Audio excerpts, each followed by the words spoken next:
పుట్టగొడుగుల పెంపకం గ్రామీణ ప్రజలకు ఎక్కువ లాభదాయకంగా ఉంటుందన్న ఉద్దేశంతో 1986వ సంవత్సరంలో బాపట్లలోని గృహ విజ్ఞాన కళాశాలలో పుట్టగొడుగుల పెంపక కార్యక్రమాన్ని చేపట్టడం జరిగింది. ఈ కార్యక్రమాన్ని ప్రోత్సహిస్తూ ఆంధ్రప్రదేశ్ వ్యవసాయ విశ్వవిద్యాలయం వారు శిక్షణా తరగతులను ఏర్పాటు చేయడానికి ఆర్థిక సహాయాన్ని అందించి ప్రోత్సహించడం జరిగింది.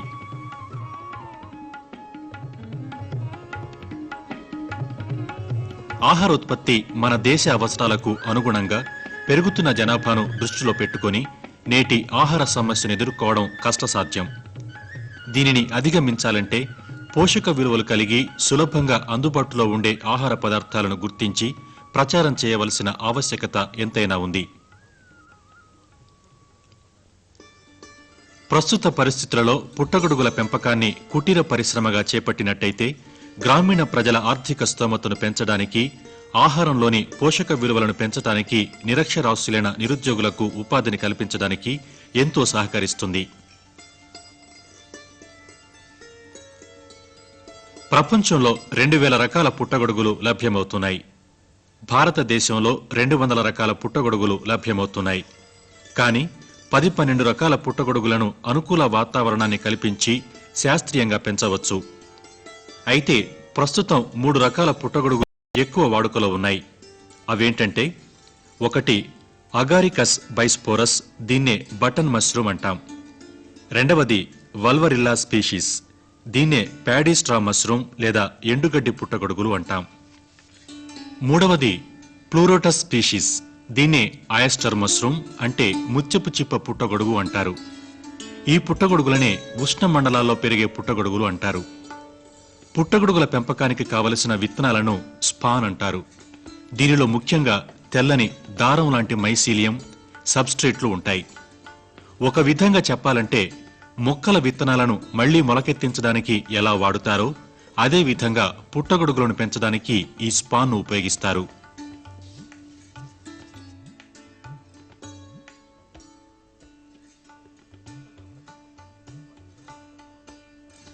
పుట్టగొడుగుల పెంపకాన్ని 17వ శతాబ్దంలో ఫ్రాన్స్లో ప్రారంభించారు.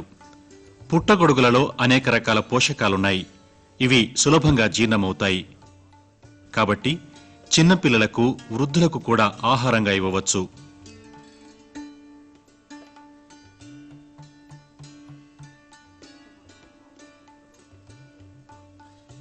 పుట్టగొడుగులోని మాంసకృత్తులలో పెరుగుదలకు కావలసిన లైసిన్ ఎమినో ఆమ్లం ఉంది.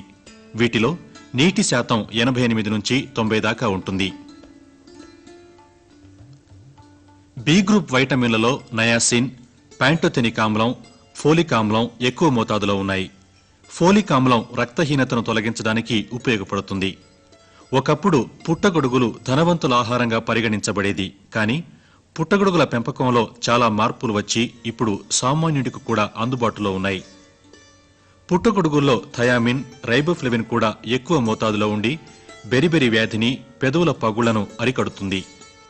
వీటిలో చక్కెర, క్రొవ్వు పదార్థాలు చాలా తక్కువ మోతాదులో ఉండటం వల్ల స్థూలకాయలు బరువు తగ్గడానికి ఉపయోగించవచ్చు.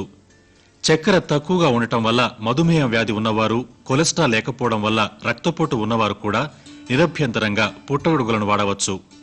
ఖనిజ లవణాలలో సున్నం, ఫాస్ఫరస్, పొటాషియం, రాగి, ఇనుము లాంటివి ఎముకల, దంతాల పటిష్టతకు, కంటి చూపుకు తోడ్పడతాయి. ఇవన్నీ పుట్టగొడుగులలో పుష్కలంగా ఉన్నాయి. 454 గ్రాముల తాజా పుట్టగొడుగులు 120 కిలో క్యాలరీల శక్తినిస్తాయి. పుట్టగొడుగులు ఎక్కువ పీచు పదార్థాన్ని కలిగి ఉండటం వల్ల మన ఆరోగ్యానికి అనేక విధాలుగా మేలు చేస్తుంది.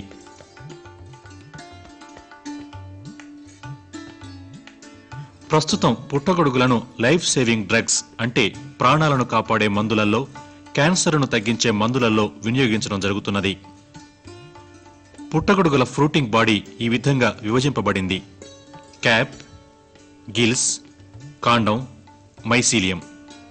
నిరుద్యోగులు, నిరక్షరాస్యులు, స్త్రీలు పుట్టగొడుగుల పెంపకాన్ని స్వయం ఉపాధి పథకం క్రింద చేపట్టవచ్చు.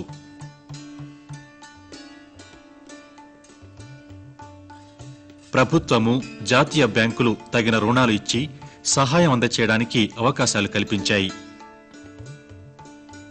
పుట్టగొడుగులను పెంచాలంటే స్పాన్ అవసరం. స్పాన్ తయారీకి స్వచ్ఛమైన కల్చర్ చాలా అవసరం.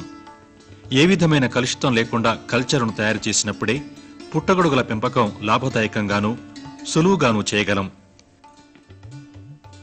పరిశుభ్రమైన ప్రయోగశాలలో తయారు చేసిన కల్చర్ నుండి పరిశుభ్రపరిచిన జొన్నలలోకి ఈ కల్చర్ను చేర్చి మైసీలియం పూర్తిగా పెరిగిన తరువాత మైసీలియం పట్టిన జొన్నలను స్పాన్ అంటారు.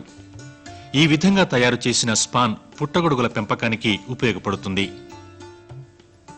బంగాళదుంపను ఉపయోగించి కల్చర్ మీడియాను ఎలా తయారు చేయాలో చూద్దాం.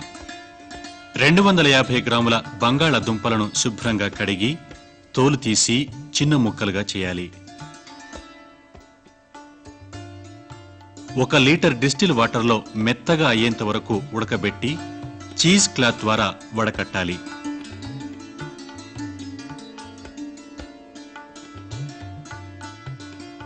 ఈ విధంగా వడకట్టిన ద్రవాన్ని గ్రాడ్యుయేటెడ్ సిలిండర్తో కొలుచుకోవాలి. తరువాత 20 గ్రాముల డెక్స్ట్రోస్, 20 గ్రాముల అగార్ పౌడర్ వేసి సన్నని సెగపైన కలుపుతూ వేడి చేయాలి. అగార్, డెక్స్ట్రోస్ పూర్తిగా కలిసిన తరువాత ఈ మీడియంను 10 మిల్లీలీటర్లు పరీక్ష నాళికలో పోసి గట్టిగా నాన్ అబ్జార్బెంట్ దూదితో బిరడలాగా చేసి మూసివేయాలి.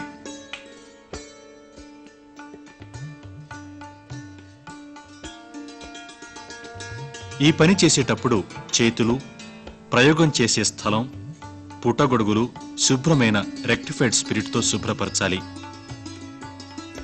పుట్టగొడుగుల ముక్కను పరీక్ష నాళికలో వేసేటప్పుడు స్పిరిట్ దీపం దగ్గర చేయడం ఎంతైనా అవసరం. కల్చర్ను తయారు చేసేటప్పుడు తీసుకోవలసిన జాగ్రత్తలను పరిశీలిద్దాం. వాడే పరికరాలన్నీ పరిశుభ్రంగా వాడడానికి ముందు డిస్టిల్ వాటర్తో కడగాలి. కావలసిన వస్తువులను సరిగ్గా తూకం చేయాలి. శుభ్రమైన డిస్టిల్ వాటర్ని ఉపయోగించాలి. రసాయనిక పదార్థాలను ఉడకబెట్టేటప్పుడు సన్నని సెగపైన ఉంచి కలియపెట్టాలి. మీడియం యొక్క pHను pH పేపర్తో కొలవాలి. మీడియంను పరీక్ష నాళికలో వేడిగా ఉన్నప్పుడే పోయాలి. అది కూడా 3వ వంతు వరకే పోయాలి. దూది బిరడాను వదులు లేకుండా గట్టిగా పెట్టాలి.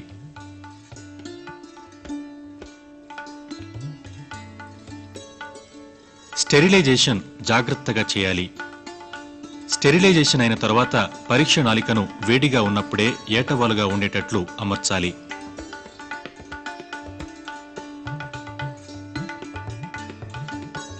ఇప్పుడు ముత్యపు చిప్ప పుట్టగొడుగులను పెంచే విధానాన్ని పరిశీలిద్దాం. ముత్యపు చిప్ప పుట్టగొడుగులు లేదా ఆయస్టర్ మష్రూమ్స్ ఫోరోటస్ జాతికి చెందినవి. ఇవి రంగును బట్టి 2 రకాలు. ఒకటి గ్రే వెరైటీ, రెండవది వైట్ వెరైటీ. ఈ పుట్టగొడుగులను తాటాకుల గది, రెల్లుగడ్డి గది లేక మనం నివసించే ఇంటిలోని ఏదైనా ఒక గదిలో పెంచవచ్చు. ఈ పుట్టగొడుగులు ఎండిగడ్డిలో పెరిగేవి కాబట్టి గడ్డి పుట్టగొడుగులని, గవ్వల ఆకారంలో ఉంటాయి కాబట్టి పుట్టగవ్వలని కూడా వ్యవహరిస్తారు. పుట్టగొడుగులు పెరగడానికి ఉష్ణోగ్రత ఇంచుమించు 26 డిగ్రీల సెల్సియస్, తేమ 89 నుంచి 95% వరకు అవసరం. మన దేశంలో ఆంధ్రప్రదేశ్, తమిళనాడు, కర్ణాటక రాష్ట్రాల వాతావరణం ఈ పుట్టగొడుగుల పెంపకానికి చాలా అనుకూలమైనది. పుట్టగొడుగుల పెంపకానికి కావలసినవి ఏమిటంటే విత్తనము లేదా స్పాన్, ఎండుగడ్డి, వెదురు లేదా చెక్క లేదా ఇనుముతో చేసిన అరలు అంటే ర్యాక్స్, 60 సెంటీమీటర్ల పొడవు, 30 సెంటీమీటర్ల వెడల్పు కలిగి 70 నుంచి 100 గేజ్ మందం గల మైనపు సంచులు అంటే పాలిథిన్ కవర్లు. ఈ సంచుల మధ్యలో 1 సెంటీమీటర్ వెడల్పుతో 2 వైపులా రంధ్రాలు చేయాలి. ఇంకా ఒక గది, అందులో ఇంచుమించు 26 డిగ్రీల సెల్సియస్ ఉష్ణోగ్రత, 80 నుంచి 95% వరకు తేమ అంటే హ్యూమిడిటీ ఉండేలా చూడాలి.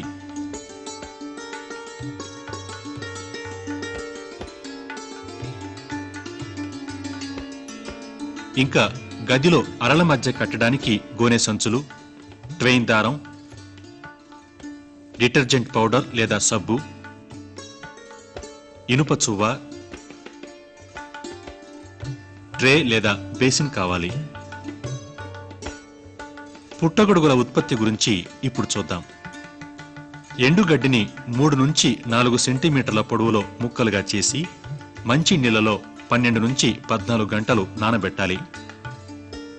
నానిన గడ్డి ముక్కల నుండి ఎక్కువ నీటిని తీసివేసి మళ్లీ మరిగే నీళ్లలో ఆ ముక్కలను 20 నుంచి 30 నిమిషాలు ఉంచాలి. వేడి నీటిలోని గడ్డి ముక్కలను గోనె సంచులపై నీడలో 30 నిమిషాల పాటు ఆరబెట్టాలి.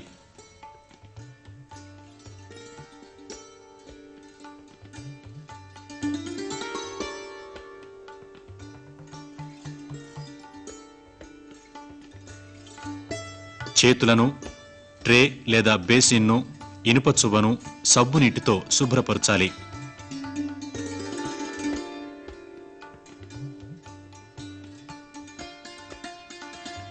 శుభ్రపరిచిన ట్రేలోకి ఇనుప చువ్వతో బీజాలను అంటే స్పాన్ను తీసి ఒకసారి బీజాలను కలియబెట్టాలి.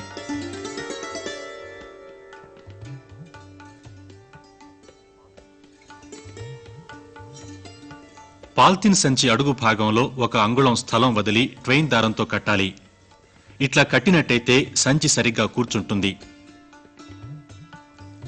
ఇలా కట్టిన సంచిలో 5 సెంటీమీటర్ల ఎత్తున ఆరిన గడ్డి ముక్కలను పరచాలి.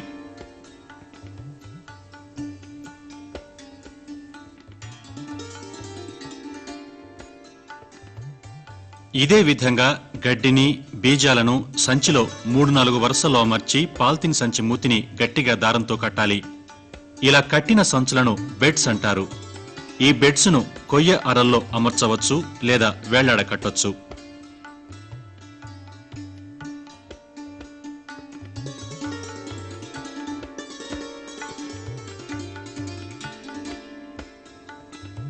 పుట్టగొడుగులు పెంచే గదులలో చుట్టూ అరల మధ్య గోనె సంచులను కట్టి వాటిపై నీటిని చల్లి గదులలోని ఉష్ణోగ్రతను తగ్గించాలి.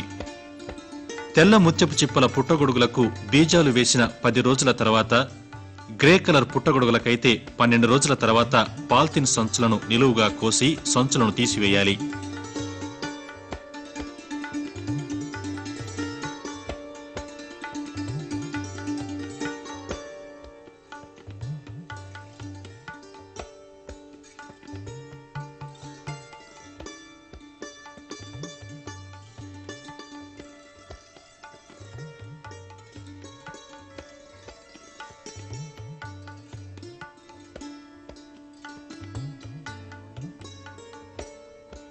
సంచులను తీసిన తర్వాత గడ్డి బెడ్స్ ని అరలపై జాగ్రత్తగా పెట్టాలి.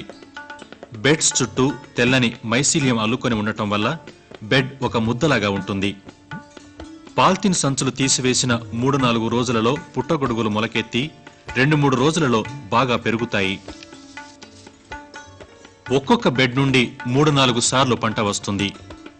ప్రతి బెడ్ నుంచి 3-4 పంటల్లో మొత్తం 1.5 కిలో నుండి 2 కిలోల పుట్టగొడుగుల దాకా వస్తాయి.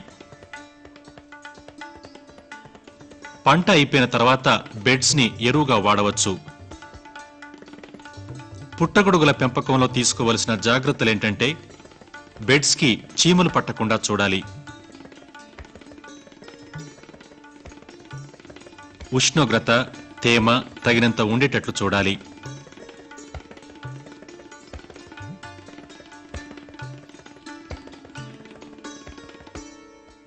పుట్టగొడుగులు సరిగ్గా పెరిగిన తర్వాతే కోయాలి. గదిలోకి ఎండ పడకూడదు.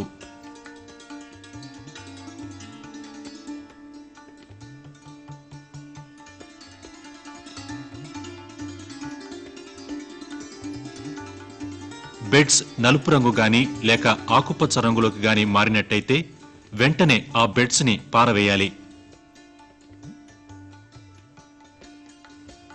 బెడ్ నుండి కోసిన పుట్టగొడుగులను వెంటనే రిఫ్రిజిరేటర్లో భద్రపరిచినట్లయితే 4 నుంచి 5 రోజుల దాకా నిల్వ చేయవచ్చు.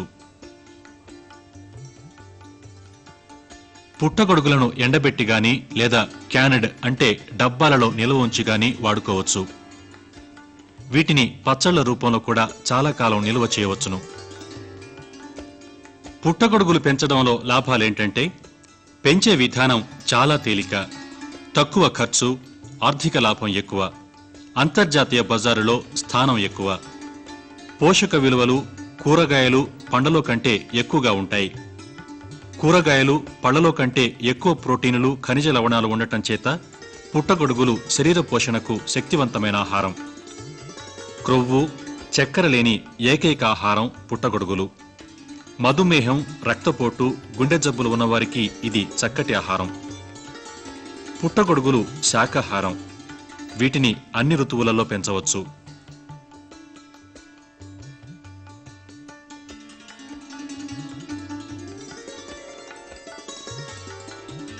తక్కువ స్థలంలో ఎక్కువ పంటను పండించడానికి వీలుంటుంది. విషపూరితమైన పుట్టగొడుగులను ఎలా కనిపెట్టవచ్చో తెలుసుకుందాం. చెక్క మీద పెరిగి ముదురు రంగు కలవి మంచివి కావు. గొడుగు నేల మట్టానికి ఉన్నవి కూడా మంచివి కావు. పులుపు వాసన గలవి కూడా మంచివి కావు. పుట్టగొడుగులను ఆహారంగా వాడుకునే పద్ధతుల గురించి ఇప్పుడు తెలుసుకుందాం. కూరగాయలతో కూరను ఎలా వండుకుంటామో అట్లాగే పుట్టగొడుగులతో కూరను వండుకోవచ్చు. మాంసాహారాన్ని వండినట్టుగానే వీటిని వండుకోవచ్చు. పుట్టగొడుగులతో పచ్చళ్ళు కూడా పెట్టుకోవచ్చు. నూనెలో వేయించి మిరియాల పొడి చల్లి వాడుకోవచ్చును. ఎండు పుట్టగొడుగుల పొడిని మసాలా పొడిలాగా వాడుకోవచ్చు.